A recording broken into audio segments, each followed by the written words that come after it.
Welcome back to GSMC's Down by Contact Sports Podcast. I'm your host, Jeremy Lapidus.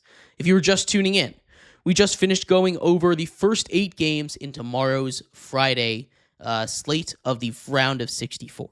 In this segment, we continue our predictions, going over the final 8 games in the late window, all the way from Florida Norfolk State to Liberty versus Oregon at 10 p.m. Eastern Standard Time. We're going to talk about all of those games in a second, but before we do, remember, if you would like to be an even bigger part of the show than you already are, all you need to do is go to gsmcpodcast.net. Or if you're on YouTube, you can use that super chat feature. If you do either of those two things, a message should pop up on the bottom of the screen for you, me, and everybody else around the world to see.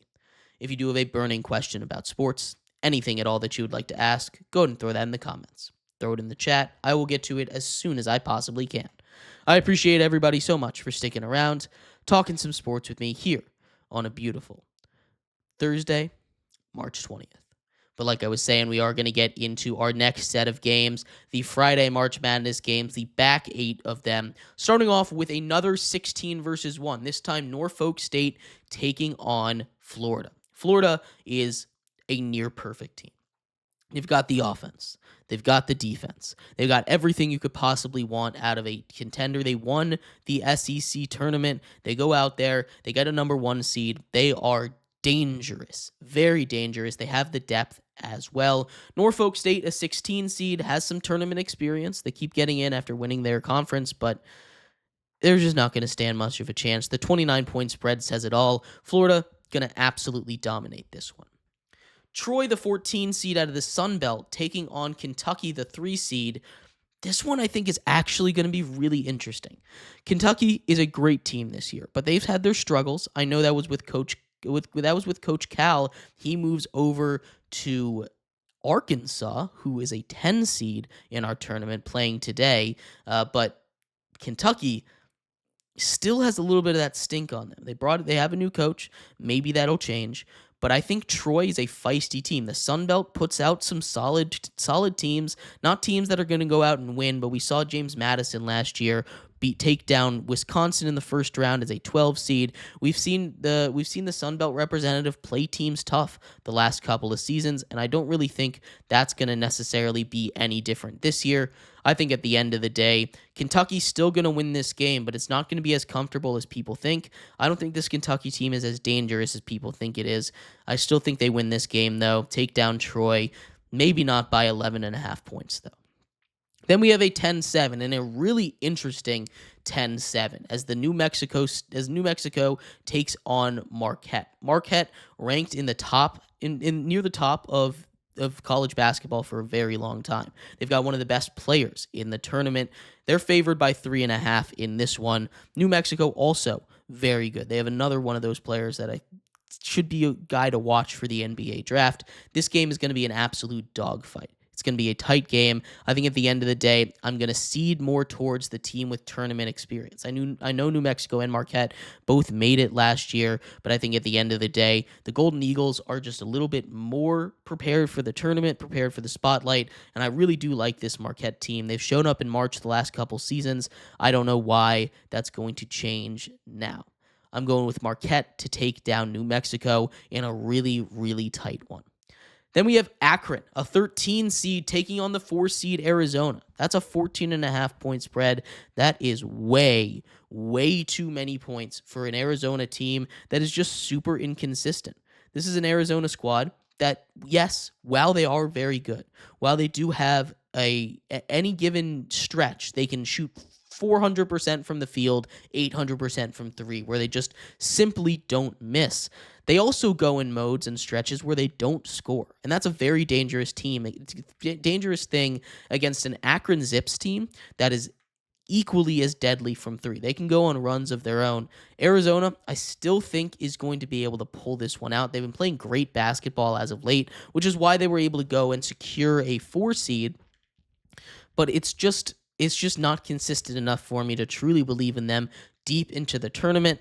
I'm taking Arizona to take care of business against Akron, but it's going to be a lot tighter than people think, and this is a real upset potential of a game. Then we've got Oklahoma taking on UConn. Dan Hurley and his UConn Huskies have won 2 straight national titles. Doesn't feel like it's going to happen this year, but this is still a very talented UConn team. This is a UConn team that, like I said, has plenty of experience. 2 straight national championships for this team. They're favored by 5.5, and when it comes down to tournament experience, that is invaluable. I think Dan Hurley and his boys are going to do what they need to do, win this game, move on to take on Florida in the next round. That should be a great game as well. Should be a lot of fun. I think UConn moves on pretty easily in this one against a good Oklahoma team. Then we have another one of those teams advancing from the first 4. The Xavier takes on Illinois. 6 seed Illinois is a great team out of the Big Ten. They're favored by 3.5 in this one. Xavier showed up. They completed the comeback against a solid Texas team, but Xavier is a dangerous team in their own right. Illinois, dangerous, but they've just been a little bit too inconsistent.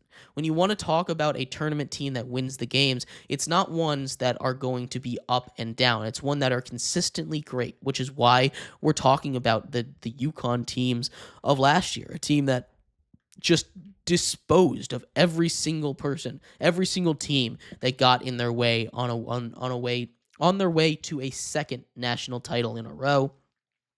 Illinois just doesn't quite match that consistency. Because of that, I think Xavier, who's coming off of playing a tightly contested game, is already ready and in that mindset, can jump on Illinois a little bit, get them out of their rhythm. And I think Xavier, with that first 4 experience, is going to be able to get this win, which is why I think the first 4 is so valuable. You get a little bit of game under your belt. You get ready under the bright lights, even though it's not as bright as the first round. But I still think Xavier is going to be able to do their job, win this one in an upset. Then we've got Michigan State. Michigan State and Tom Izzo have failed as to 2 seed before to get out of the first round. It's not happening this year against Bryant. Bryant is a solid team. I just think this Michigan State team, they know their strengths, they know their weaknesses. They know what they're good at, they know what they need work at. They're not going to beat you by shooting a barrage of 3-pointers. They're going to beat you with size, they're going to beat you with power, they're going to beat you with defense. That's why Michigan State, favored by 17.5 points in this one, should absolutely dominate the Bryant Bears. This is not going to be a very close game. Michigan not going to let Bryant get anything they want on the inside. And as long as they're efficient and they don't turn the ball over, they should be able to walk out of this pretty much scot-free. And the final game taking place on Friday is Liberty, the 12 seed, taking on Oregon. And this has been a semi-popular upset pick. You always want to pick a 12-5. Those tend to be matchups that win. But if we're talking about Oregon as the 5 seed that you're picking it over, they have never lost in the first round with their head coach, right? This is a team that consistently makes it to the Sweet 16. This is a team that consistently makes it further than you expect. And Oregon, once again, is going to be able to pull that up. They are favored by just 7 points in this one.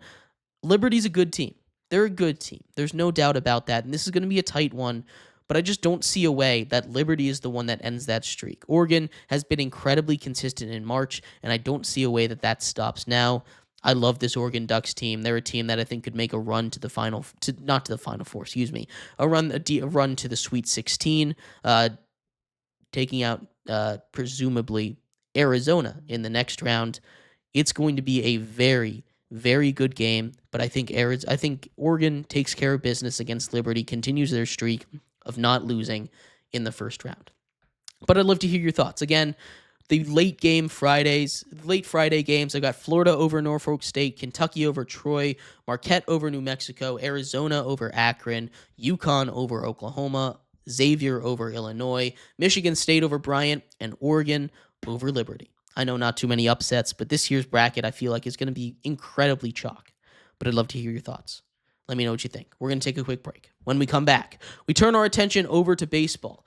Only 6 teams left to go over. Only 7 days left until baseball officially first pitch. We're going to talk about the Washington Nationals today, a very much improved team with a lot of young, burgeoning talent. Can they make a run to the playoffs in probably the toughest division in baseball? We'll be right back here on GSMC's Down by Contact Sports Podcast.